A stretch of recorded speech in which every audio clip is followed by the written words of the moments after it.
हमारी जो सीमा रेखा है वो कहाँ तक सीमित है। जीवन के किन किन हिस्सों में हम सीमित हैं और वो कौन से हिस्से हैं जिसमें कोई भी सीमा नहीं है, किसी भी प्रकार का बंधन, बाधा या कोई सीमित रेखा नहीं है। कहाँ है जहाँ हमें हमारे सामने साफ है कि ये हमारी सीमा रेखा है, कि ये हमारी लिमिट है, और क्या है जीवन का वो हिस्सा जहाँ सीमाएं लगाना, जहाँ बाधाएं रखना खुद के खिलाफ ही एक हिंसा है। तो पहले ये देखते हैं कि सीमाएं कहाँ कहाँ हैं या किस किस क्षेत्र में जीवन के हम कुछ भी कर ले हम लिमिटेड ही रहेंगे। जो भी हमारी बाहरी गतिविधि है, क्रिया है, वहाँ हमें देखने को मिलेगा कि हम सीमित हैं। जिस भी चीज़ का वास्ता बाहरी दिशा में है, हम वहाँ पाएंगे कि हम सीमित हैं। कुछ भी जो बाहर है उस पर हमारा कोई हक या बस नहीं चलता, वहाँ हम सीमित हैं। या इसको दूसरी तरीके से अगर कहा जाए तो ये भी कहा जा सकता है कि जब जब मामला भौतिक होगा, बाहरी मटीरियल होगा, हम उस क्षेत्र में उस विषय में सीमित होंगे।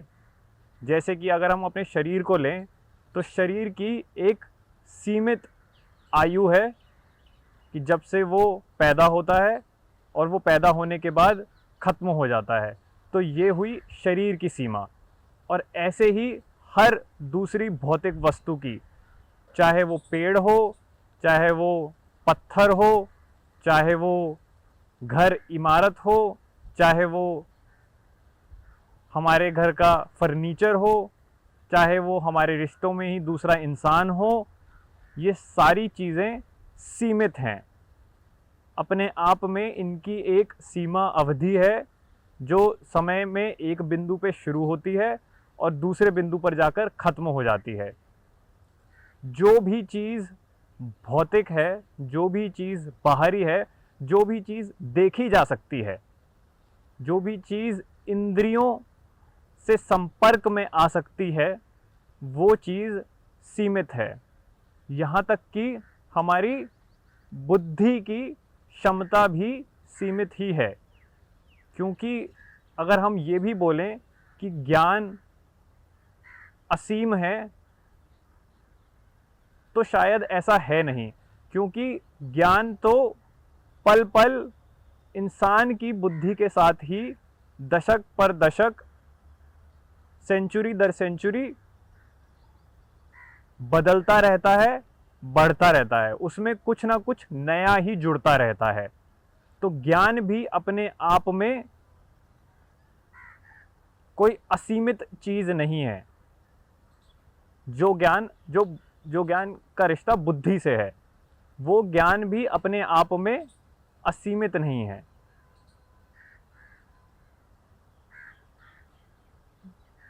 वो बहुत सारा हो सकता है, वो काफ़ी दिशाओं में पसरा हुआ हो सकता है, लेकिन उसकी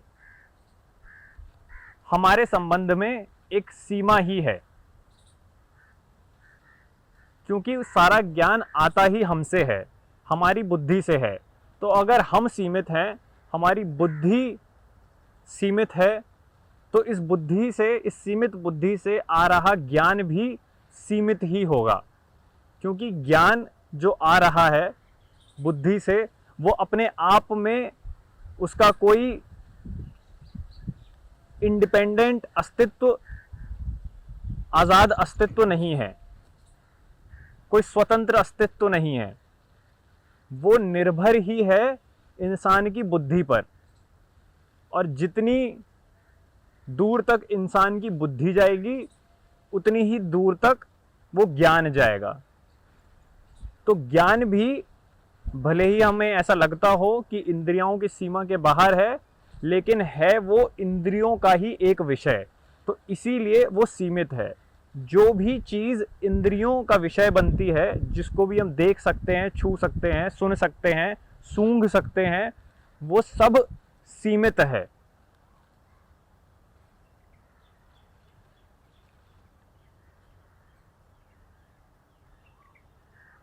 जिसका कोई रूप है, आकार है, जिसकी अपने आप में ही कोई एक सीमा रेखा है। जैसे कोई भी, जैसे अगर एक पत्ता भी लें तो उस पत्ते की अपने आप में एक सीमा रेखा है कि इस सीमा रेखा के आगे वो पत्ता नहीं है। तो जिस भी चीज़ की एक सीमा रेखा है, वो अपनी रेखा के होने के वजह से ही सीमित है। बिना रेखा के तो वो शायद है ही नहीं, बिना उस परिधि के वो है ही नहीं। परिधि है ही, परिधि है इसीलिए वो है, क्योंकि एक लिमिट है, एक सीमा है, तभी हम भौतिक चीज़ों को पहचान भी पाते हैं। कोई भी भौतिक चीज़ अगर व्यवहारिक रूप से भी देखें तो अपने आप में असीमित हो ही नहीं सकती।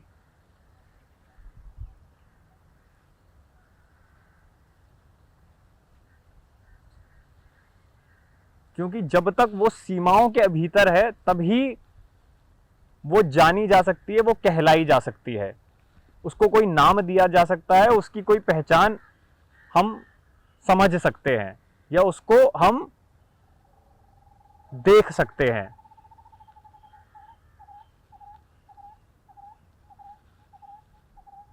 तो भौतिक वस्तुओं के लिए एक तरीके से सीमाओं का होना ज़रूरी है, क्योंकि बिना सीमा के कोई भौतिक वस्तु है ही नहीं।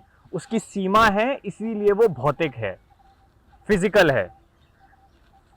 कोई भी चीज़, कोई भी मटेरियल बिना लिमिट के एग्जिस्ट कर ही नहीं सकता। मटेरियल की डेफिनेशन ही उसकी लिमिट से आती है। मटेरियल अपने आप में फंडामेंटली उसके स्वभाव से बाय नेचर लिमिटेड ही होगा, सीमित ही होगा।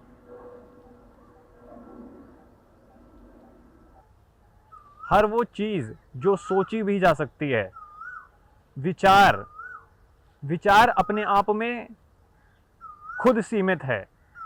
हमें लगता है कि हमारी सोच असीमित है और हम तो बहुत तेज़, बहुत ही तीव्र गति से सोच सकते हैं। तो ये भी कहीं ना कहीं हमारी एक ऊपरी मान्यता है, क्योंकि अगर इसको थोड़ा परखा जाएगा तो विचार भी अपने आप में सीमित ही है।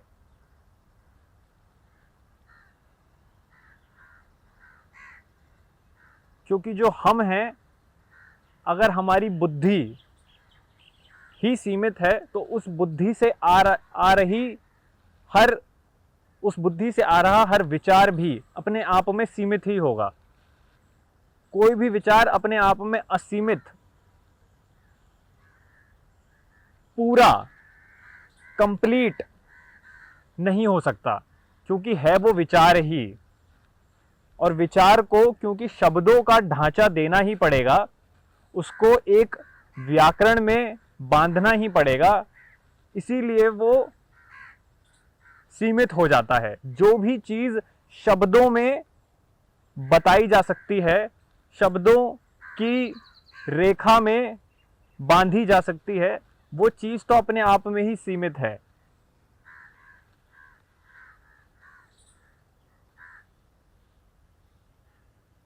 अब यहाँ पे हमें थोड़ा समझना होगा कि सीमा का, सीमित जो हम कह रहे हैं, उसका भी, उससे मतलब क्या है,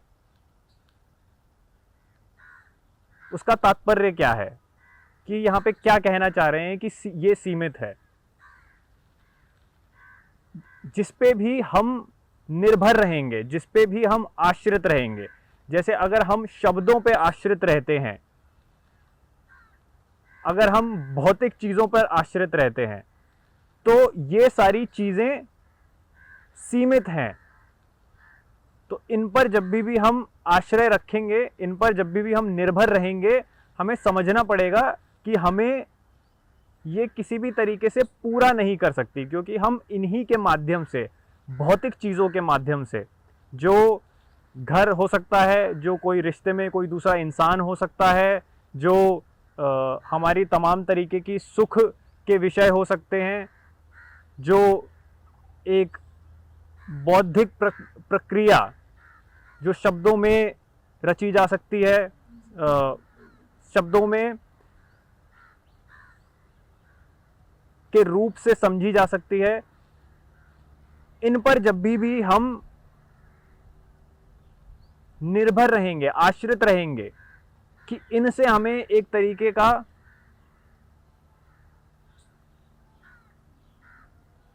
पूरापन, इनसे एक तरीके की असीमित वो चीज मिल जाए, तो ये हमारी भूल है। इसी मायने में, इसी संदर्भ में ये सारी चीजें जो बाहरी हैं, जो भौतिक हैं, जो मटीरियल हैं, वो सीमित हैं। इसीलिए भाषा भी सीमित है, क्योंकि दोबारा भाषा भी मनुष्य ने ही तो बनाई है, मनुष्य की बुद्धि से तो आई है। और जब वो बुद्धि सीमित है अपने आप में, तो उस बुद्धि का जो भी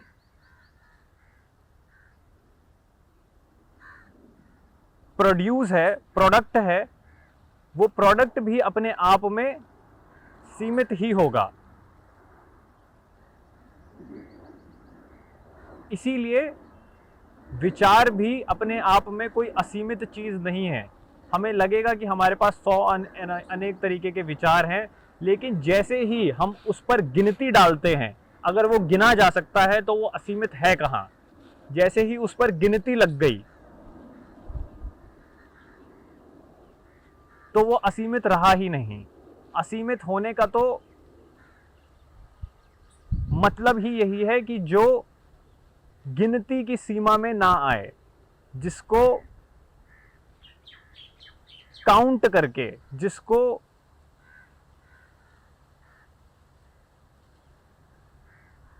गिन कर एक परे ना रख दिया जाए,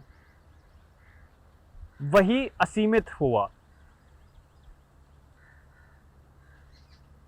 तो ये तो वो सारी विषय, वस्तु और भौतिक चीजें हुई जो जिनमें सीमाएं हैं, जो अपने आप में सीमित हैं। अब कहाँ है, अब जिंदगी का वो कौन सा भाग है, वो कौन सा हिस्सा है जहां पर सीमाएं हैं ही नहीं, और अगर हैं भी तो वो शायद हमने ही, इंसान ने खुद ने ही थोप रखी है, जबरदस्ती लगा रखी है।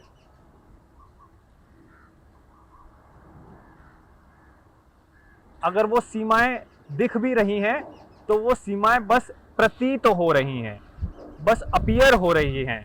हमने मान रखा है कि वहां पे सीमा है, वहां वाकई में शायद कोई सीमा है ही नहीं। वो बस इंसान ने मान लिया है, समझ लिया है, अपने आप को बता दिया है कि यहां तो सीमा है ही।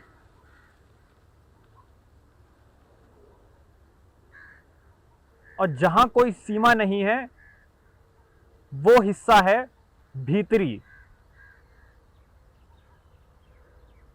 इंसान का आंतरिक जगत,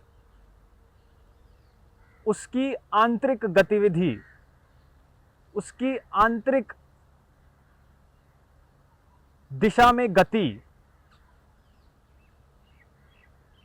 वो है असीमित, जिस पर कोई भी सीमा रेखा, लिमिटेशन, बाधा नहीं लग सकती। अब क्या है वो आंतरिक सामग्री जो असीमित है?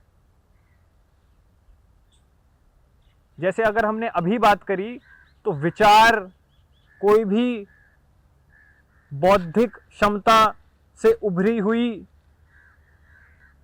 उभरा हुआ कोई ढांचा, कोई विचार, ये सीमित है और ये भी आंतरिक सामग्री के भीतर ही आता है। तो अब क्या है हमारे अंतर जगत में वो जो असीमित है?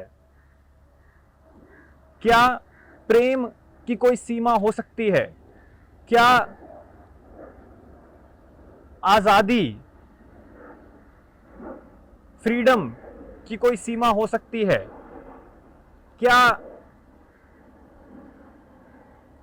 कंपैशन, करुणा की कोई सीमा हो सकती है? क्या सुंदरता की, ब्यूटी की हमारे अंदर कोई सीमा हो सकती है? क्या अच्छे होने की, एक भीतरी, एक इंटरनल गुडनेस की कोई सीमा हो सकती है?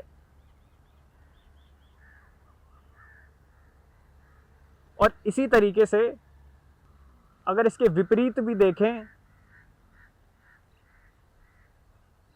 तो क्या इंसान के नीचता की कोई सीमा हो सकती है? इंसान के गिरने की कोई सीमा हो सकती है? क्या इंसान के हिंसा करने की कोई सीमा हो सकती है?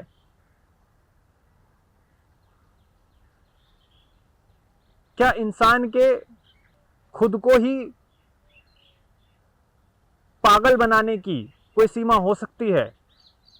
शायद नहीं। तो भीतरी तौर पर, आंतरिक रूप से, ये जो दो दिशाएं हैं, इन दोनों दिशाओं में कोई सीमा नहीं हो सकती। जितना इंसान अपने अंदर ऊंचा उठ सकता है,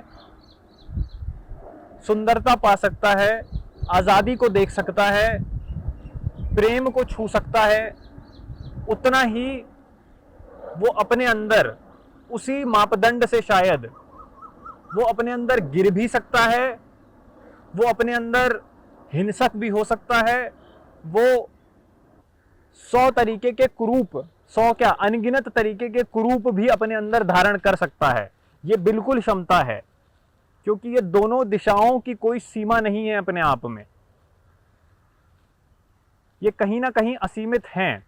लेकिन जब हम प्रेम, आजादी, करुणा, इस दिशा की बात करते हैं, ये इंसान को, उसके भीतरी मन को ऊपर उठाती हैं। लेकिन जब दूसरी दिशा की बात होती है, जो है हिंसा, कुरूपता, इस दिशा में हम पाएंगे कि हम अंदर से बहुत ही ज्यादा कट रहे हैं, घुटे हुए हैं, क्योंकि हिंसा, कुरूपता, ये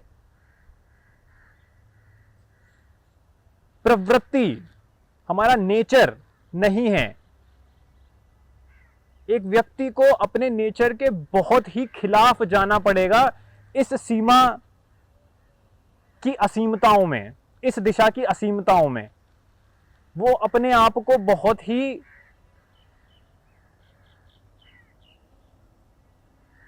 खत्म कर चुका होगा, तभी वो इस दिशा में एकदम बिना तली के गड्ढे तक गिर सकता है और गिरता रह सकता है, जब तक वो खुद ही खत्म नहीं हो जाता। तो जो दूसरी दिशा की असीमित चीजें हैं, वहां अगर इंसान बढ़े, उस दिशा में अगर गति करे, तो अगर उस दिशा में हम खुद को सीमित रखते हैं, खुद पर बंधन डालते हैं, खुद की बनाई हुई ही रेखाओं को सच मान लेते हैं, तथ्य मान लेते हैं, तो हम पाएंगे कि हम अपनी ही बेचैनी बढ़ा रहे हैं, हम अपना ही गला एक तरीके से घोट रहे हैं, खुद को ही घुटन में रख रहे हैं। अगर हमें लगेगा कि नहीं, थोड़ी सी आज़ादी से काम चल जाएगा, हल्का फुल्का प्रेम ही ठीक है, कुछ थोड़ी सी सुंदरता आ जाए उसमें हमारा काम चल जाएगा, तो ये सारी हम एक आंतरिक प्रपंच बना रहे हैं, खुद को भ्रमित रखने का, खुद से झूठ बोलने का। अगर प्रेम आएगा जीवन में तो वो पूरी तरीके से आएगा, वो असीमित, अपने असीमित रूप में आएगा। सीमित प्रेम कुछ होगा ही नहीं, वो एक विकृति होगी, एक डिस्टॉर्शन ही होगा, जिसको हम प्रेम बोल रहे होंगे लेकिन वो प्रेम होगा नहीं। इसी तरीके से आज़ादी भी अगर आएगी, आंतरिक आज़ादी, तो वो पूरी तरीके से आएगी, वो कुछ थोड़े से रूप में नहीं आ सकती। और ये तो अपने आप में ही एक विरोधाभास है। अगर हम बोलें थोड़ी सी आज़ादी, आज़ादी अपने आप में थोड़ी हो ही नहीं सकती, आज़ादी को तो पूर्ण होना ही पड़ेगा।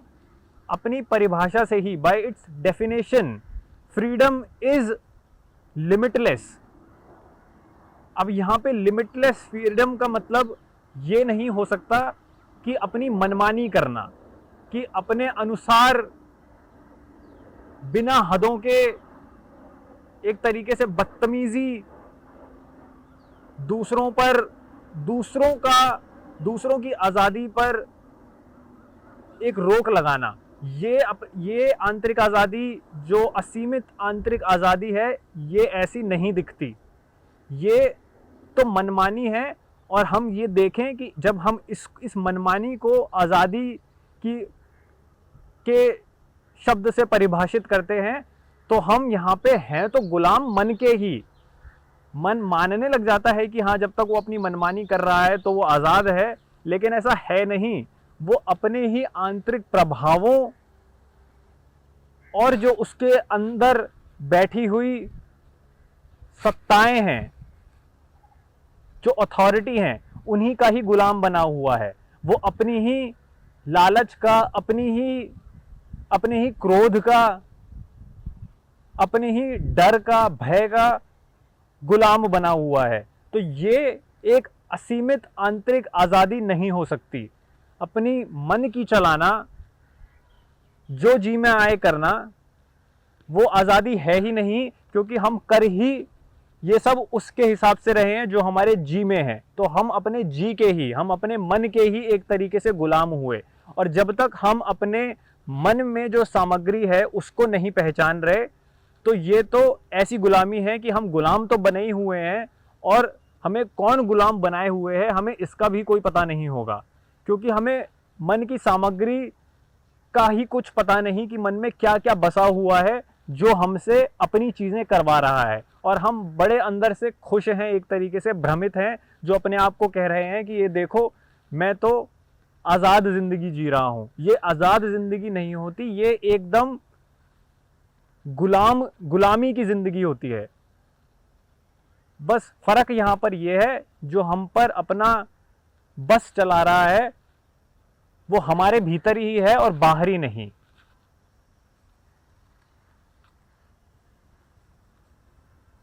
गुलामी ज़रूरी नहीं है कि सारी बाहरी हो, कि कोई बाहर वाला आकर हम पे कोई बंधन लगाए, कि कोई बाहर वाला आके हमें रोके, हमारी आज़ादी में खलन डाले।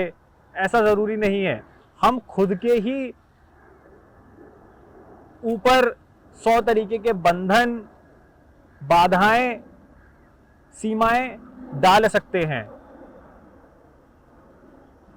और उन्हीं सीमाओं के गुलाम बने रह सकते हैं, और अपने आप को बता सकते हैं कि देखो, हम इन सीमाओं में रहकर कितने आज़ाद हैं। जबकि वाकई में तो हम खुद की ही बनाई हुई सीमाओं के गुलाम हैं।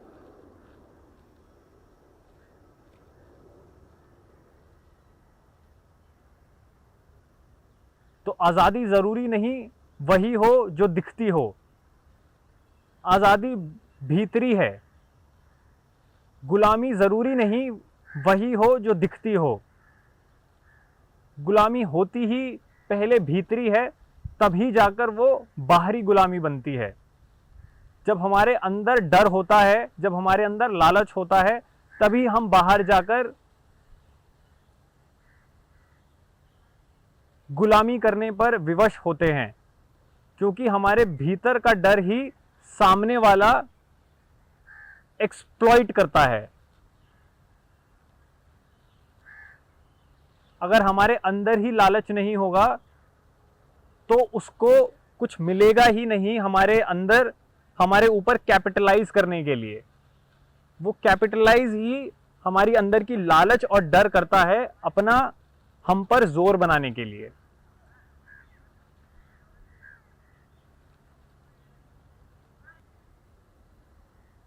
अगर प्रेम को लेके हमें ये लगता है कि प्रेम भी हमारी जीवन में थोड़ा बहुत आ जाए और हम उस थोड़े बहुत प्रेम से काम चला लेंगे, तो ये भी हम कहीं ना कहीं खुद को एक झूठ ही बता रहे हैं। क्योंकि प्रेम अगर जीवन में आएगा तो प्रेम कुछ 1 यूनिट का या 2 यूनिट का प्रेम नहीं आएगा।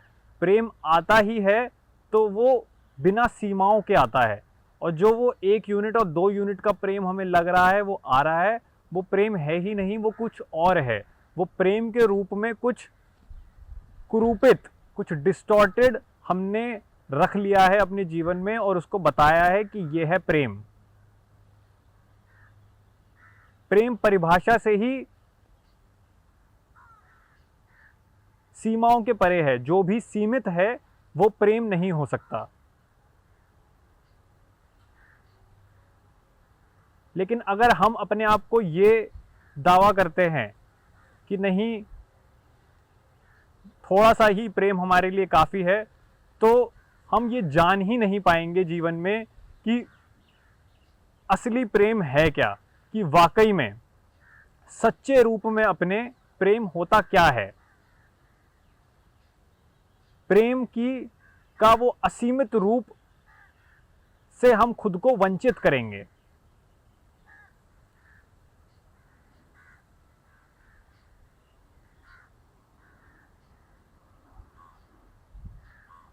सीमाओं के भीतर रहकर हम उस सीमा के घेरे में प्रेम को भी नहीं बिठा सकते। तो हमें प्रेम तक जाने के लिए अपने उस सीमा का घेरा लांघना ही पड़ेगा। बिना अपनी ही सीमित परिधि को लांघे हम प्रेम क्या है उस तक पहुंच ही नहीं सकते, वो समझ ही नहीं सकते। अपनी सीमाओं के भीतर रहते हुए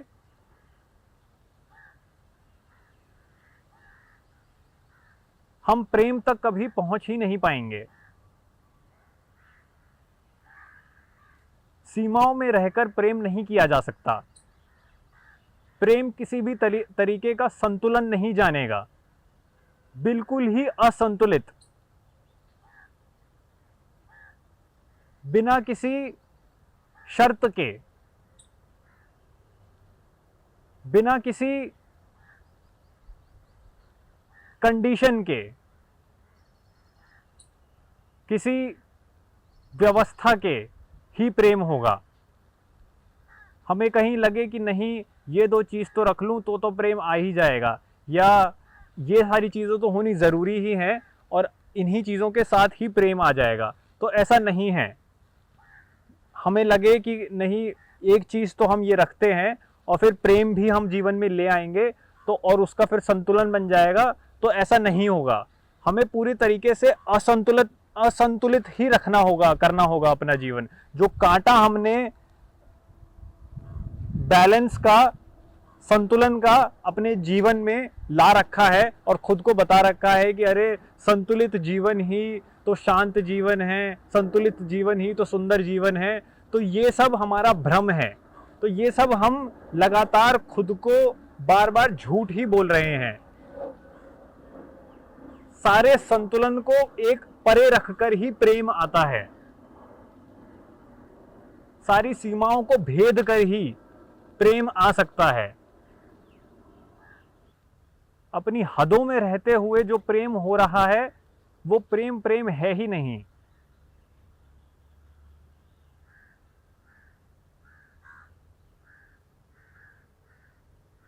वो कुछ नकली चीज है जिसको हम प्रेम का मुखौटा डालकर लेके आए हैं। तो हम उस प्रेम के मुखौटे से ही रिश्ता बनाएंगे, जो असली प्रेम है उससे नहीं। सुंदरता की भी फिर यही परिभाषा है। ऐसा नहीं हो सकता कि बस हफ्ते में 1-2 दिन हमने जो सुंदर है उसका भोग कर लिया और हम शांत हो गए कि बस हमें तो पता चल गया कि सुंदरता क्या है। सुंदरता वो तो है ही नहीं जो पहली बात इंद्रियों की है, जो सेंसेस की है। सुंदरता उसके आगे है, क्योंकि जो भी कुछ सेंसेस का है, जो भी कुछ दिखाई दे सकता है, वो एक पल सुंदर होगा और अगले ही कुछ पलों में वो सुंदर नहीं होगा। तो ऐसी सुंदरता है ही नहीं जो एक पल है और दो दूसरे पल है। सुंदरता पर समय की कोई सीमा हो ही नहीं सकती। सुंदरता समय के घेरे में नहीं आता। जबकि बात तो यह है कि जो भी कुछ समय के घेरे के बाहर होगा वही वाकई में सुंदर होगा।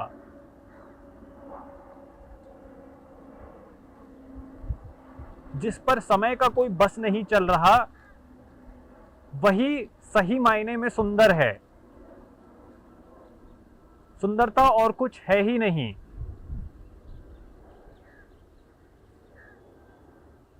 जो भी समय अतीत नहीं है वो सुंदर नहीं हो सकता। सुंदरता ऐसा नहीं है कि कोई एक लिंग की बात है या किसी एक समय काल की बात है कि आज से 100 साल पहले कुछ चीज़ें सुंदर थी और अब वो नहीं है, या उस दशक में या उस सेंचुरी में या आज से 1100 साल पहले कुछ बहुत सुंदर चीज़ें हुआ करती थी, अब तो वो सुंदर चीज़ें नहीं हैं। सुंदरता ये है ही नहीं। जो चीज़ 1100 में सुंदर थी वही चीज़ 2000 में भी सुंदर रहेगी, क्योंकि उसका समय के इस काल से, समय की इस धारा से कोई लेना देना है ही नहीं। समय की धारा अपने आप में बह रही है और सुंदरता बिल्कुल उससे अलग है। जो अलग है समय की धारा से वही सुंदर है। जो समय की धारा को देख सकता है, जो उसका अवलोकन कर सकता है, जो समय की धारा को ही, इस बहती हुई निरंतर समय की धारा को समझ सकता है, केवल सुंदरता वहीं विराज करती है और कहीं नहीं। सुंदरता उस धारा को देखने में ही है कि समय की धारा आराम से बह रही है और हम उसके एकदम अलग खड़े हैं। ये अलग होना ही सुंदरता है।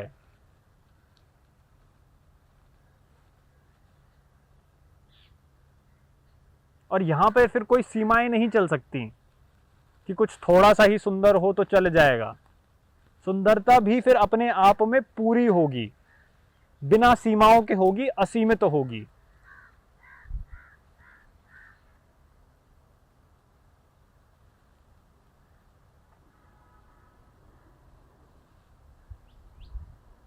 उल्टा सच तो यह है कि जिस भी चीज पर हम सीमा डाल रहे हैं वो सुंदर नहीं हो सकती। जो भी चीज सीमित है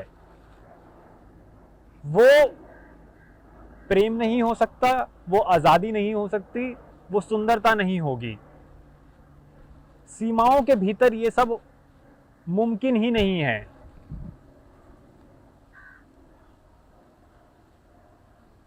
हम अपने ऊपर भले ही कितने भी तरीके की सीमा लगाते जाएं और खुद को बताते जाएं कि नहीं बस इतने में ही काम चल जाएगा, नहीं बस यही काफी है, तो ऐसा नहीं हो सकता। जो भी कुछ सीमित हमारे लिए है वो होगा ही सब कुछ भौतिक जगत का, बाहरी, मटीरियल। वहां हमारा सीमाओं के भीतर काम चल जाएगा, इनफैक्ट फलेगा फूलेगा, मजे में रहेगा। लेकिन जैसे ही ये सीमाएं बाहर से चलकर अंदर की दिशा में आ जाती हैं, सारी गड़बड़ ही वहीं से शुरू हो जाती है, क्योंकि अंदर कुछ भी हमारे भीतर सीमाओं में नहीं समा सकता। अंदर सीमाएं लगाना मतलब खुद के लिए ही एक कैद की तैयारी करना, एक भीतरी कैद, जिससे फिर हम बाहर चलेंगे। हम बाहर भले ही अपने आप को आज़ाद माने, लेकिन वो आज़ादी निकलेगी ही सारी एक भीतरी कैद से। तो वो दिखने में भले ही आज़ादी जैसी प्रतीत होगी, लेकिन वो है नहीं, वो सही मायने में फ्रीडम है ही नहीं। बाहरी दिशाओं में तो थोड़े बहुत से आराम से काम चल जाता है, क्योंकि हम खुद भी तो बहुत थोड़े से ही हैं। अगर हम खुद का शरीर देखें और बाहर जो ये पूरा पसारा है अस्तित्व का उसको देखें, तो उसके अनुपात में तो शरीर इतनी सी बस एक इकाई है। तो इतनी सी इकाई का इस बड़े से अस्तित्व के पसारे में के एक के छोटे से ही अणु में काम चल जाएगा, क्योंकि ये खुद शरीर अपने आप में इतना सा है। और अगर इस एग्जिस्टेंस का 0.0001 भी मिल जाए तो बहुत ज़्यादा हो जाएगा। तो हमारी बाहरी जो ज़रूरतें हैं वो अपने आप में बाय नेचर, बाय डिज़ाइन सीमित हैं। अगर हम वहाँ सीमाओं को लांघने की कोशिश कर रहे हैं तो ये हमारी नासमझी है। हमें लग रहा है कि हम बाहर की दिशा में अपने आप को एकदम पसार लेंगे, कि हम 100 घर खरीद लेंगे, कि हम 100 तरीके की भौतिक चीज़ें, गाड़ी, कपड़े खरीद लेंगे, जूते खरीद लेंगे, तो हम असीमित हो गए, तो हम किसी तरीके से सीमाओं को अपनी लांघ गए। बाहर तो सीमाएं रहेंगी ही रहेंगी, वहाँ तो सीमाएं मिट नहीं सकती, लेकिन हम उसी दिशा में न जाने क्यों सीमाओं को लांघने की कोशिश करते रहते हैं। हमें लगता है कि जितना अपने आप को बाहर पसार लेंगे उतने ही हम आंतरिक रूप से भी असीमित हो जाएंगे। बाहर जो चीज़ें अपने आप में सीमित हैं, वहाँ हमें असीमित जो है वो मिल ही नहीं सकता। लेकिन हमारी सारी कोशिश, क्योंकि हम नासमझ हैं, हमारे अंदर कुछ है जो इग्नोरेंट है, उस इग्नोरेंस से ही हमारी सारी समझ आती है, जो हमें बताती है कि बाहर की दिशा में हमें अपने आप को असीमित रखना है, बाहर की दिशाओं में हमें रेखाएं लांघनी है। जबकि हम खुद अपने आप में एक सीमित इकाई हैं। ये सीमित इकाई बाहर कितनी भी पसर जाए, वो उस तक पहुंच ही नहीं सकती जो असीमित है, क्योंकि जो भी कुछ असीमित है, जो भी कुछ बिना रेखाओं के है, जिस पे कोई सीमा नहीं है, वो सब भीतरी है, वो सब आंतरिक है। जो भी बिना रेखाओं के होगा, जो भी बिना अपनी लिमिटेशन के होगा, वो सब मिलेगा ही हमें अपने अंदर। इस दिशा में हमें वो खोजना है जो असीमित है, इस दिशा में हमें उसकी ओर बढ़ना है जिस पर कोई बाधाएं नहीं है, कोई बंधन नहीं है। सारी समस्या ही अब हमारी यहाँ से शुरू हो जाती है कि हमारी जो मांग है, जो हमारी एक भीतरी मांग है, वो है तो उसकी जिस पर कोई सीमा नहीं है, वो है तो उसकी जिस पे कोई बंधन नहीं है, कोई रोक टोक नहीं है। अब वो मांग अपने आप को जब बाहरी दिशा में चलाती है तो वो बस चोट, संघर्ष और दुख के अलावा कुछ नहीं पाती। जब यही मांग अंदर की ओर मुड़ती है, जब भीतर की दिशा लेती है, तभी ये मांग फिर पूरी होती है, फिर फलती है ये मांग।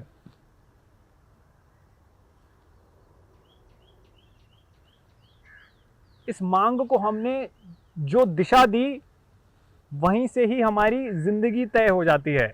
अगर इस मांग की दिशा हम जीवन भर बाहर ही रखेंगे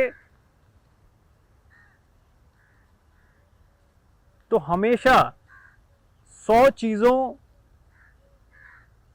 को पा लेने के बावजूद भी, 1000 चीज़ों को भी पा लेने के बावजूद भी हम सीमित ही रहेंगे। हम बार बार यही पाएंगे कि अभी भी कुछ है जो पाया जा सकता है, कि अभी भी कुछ है जिस पर हक जमाया जा सकता है, जो शायद खरीदा जा सकता है, जो जिस पर अपना वर्चस्व जमाया जा सकता है। हमें पल पल ये लगेगा कि नहीं, अगला कुछ पालें, इससे बड़ा कुछ पालें या इससे कुछ बड़ा पालें। जो ये सारे बड़ा पाने की चाह है, ये बाहरी दिशा में हमेशा विफल ही होगी, असफल ही होगी, क्योंकि सारा बड़प्पन ही भीतरी दिशा की बात है, हमारे अंदर बसा हुआ है। जो भी कुछ बड़ा है, जो भी कुछ लार्ज है, जो भी वास्ट है, जो भी वैसा है जिसको नापा नहीं जा सकता, जिसको गिना नहीं जा सकता, जो इमेजरेबल है, वो सब भीतरी ही है। कुछ भी ऐसा नहीं है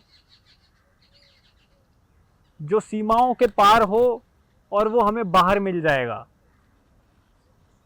क्योंकि सब कुछ जो भौतिक है वो सीमित है। हम इन भौतिक चीज़ों में जब तक वो खोजते रहेंगे जो असीमित है, हम बस हमेशा अपने आप को असफल ही पाएंगे।